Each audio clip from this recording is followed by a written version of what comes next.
You strong.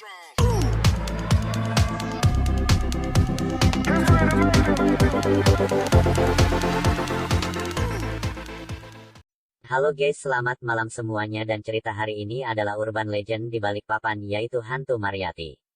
Mariyati konon merupakan hantu yang menghantui kawasan Gunung Sari, Balikpapan. Cerita ini sudah diceritakan turun-temurun dan merupakan urban legend yang terkenal di daerah Gunung Sari.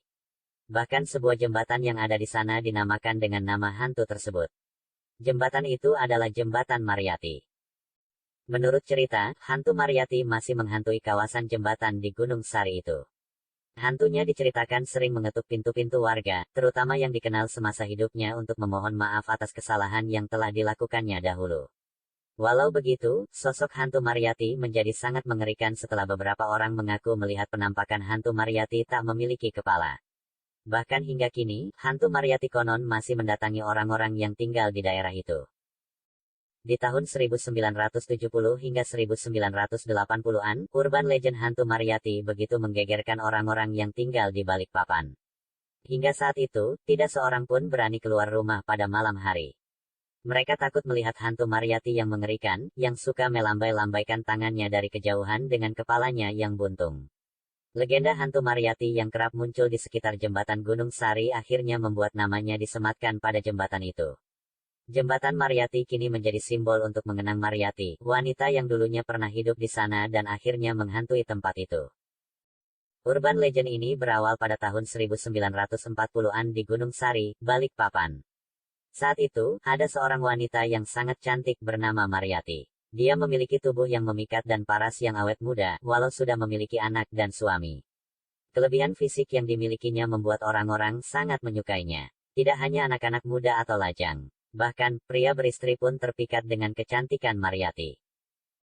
Namun, kecantikan luar Mariyati tidak sama dengan perilaku dan kepribadiannya. Mariyati kerap juga menggoda para lelaki yang terpikat olehnya. Hal ini yang membuat istri dan wanita yang tinggal di sekitar sana cemburu dan iri hati, serta membenci Mariyati karena telah merusak rumah tangga mereka.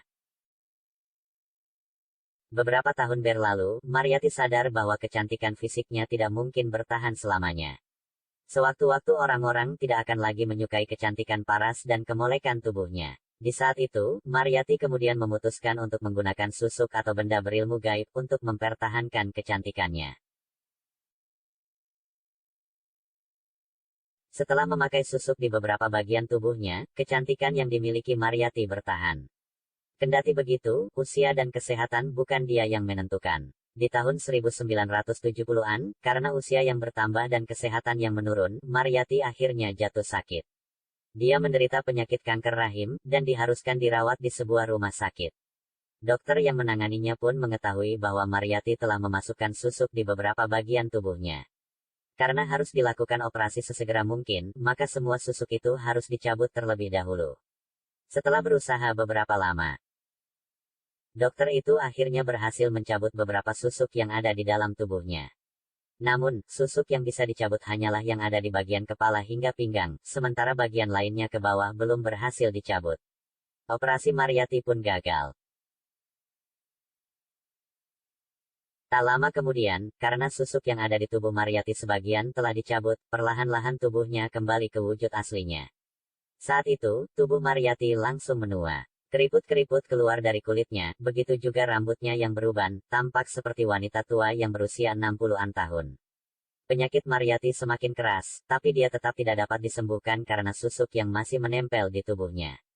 Tidak satu pun orang yang mampu mengeluarkan susuk tersebut, hingga kulit dan daging tubuh bagian bawahnya itu sudah menghitam, membusuk dan mengeluarkan bau yang menyengat. Di beberapa bagian, bahkan sudah ditumbuhi belatung-belatung yang menggerogoti dagingnya. Namun, tampaknya susuk itu yang membuat Mariyati masih bertahan hidup. Melihat apa yang dideritanya, Mariyati sungguh menyesal atas segala perbuatan yang telah dilakukannya. Dia ingin meminta maaf kepada wanita-wanita yang suaminya telah dirayu olehnya selama ini. Sayang, tidak seorang pun dari mereka datang menjenguknya. Mariyati tidak bisa menebus kesalahannya. Suatu sore, ada seorang tokoh agama yang bersedia menolong Mariyati. Orang itu berhasil mengeluarkan seluruh susuk yang masih berada di tubuh Mariyati. Setelah susuk itu dilepaskan, Mariyati akhirnya meninggal dengan tenang. Saat itu juga, orang yang menyembuhkan Mariyati meminta agar mayatnya dimakamkan malam itu juga. Namun, saat kabar kematiannya belum berhembus ke warga, tetangga Mariyati sempat melihat wanita itu sudah duduk di depan rumahnya. Mungkin itu arwah Mariyati yang telah bebas. Diantar menggunakan mobil angkutan kota, banyak pemakaman menolak mayat Mariyati dimakamkan di tempatnya, sehingga Mariyati harus dibawa ke sebuah kebun yang terpencil untuk dimakamkan. Beberapa cerita mistis kemudian merebak di sekitar orang-orang yang terlibat dengan pemakaman wanita ini. Sopir angkutan kota yang membawanya ketakutan ketika dari arah belakang di kursi penumpangnya, peti mati Mariyati terdengar digedor-gedor dari dalam. Beberapa orang yang mengiringi mobil tersebut juga mengaku melihat sosok Mariyati duduk di dalam mobil seraya melambaikan tangannya kepada mereka.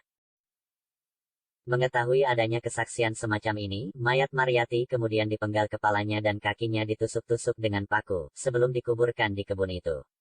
Hal itu dipercaya bisa menghindari arwah Mariyati menghantui orang-orang lagi. Kendati setelah hari itu, hantu Mariyati masih terlihat gentayangan di sekitar tempat tinggalnya. Mengetuk pintu-pintu warga di sana, untuk memohon maaf yang selama ini tidak pernah dilakukannya. Namun ketika pintu itu dibuka, yang tampak hanyalah penampakan tubuh Mariyati tanpa kepala. Semoga cerita malam ini bisa menghibur malam Jumat kalian. Terima kasih banyak guys yang sudah menonton sampai video ini berakhir. Dan sampai jumpa lagi di video di Tri Studio selanjutnya.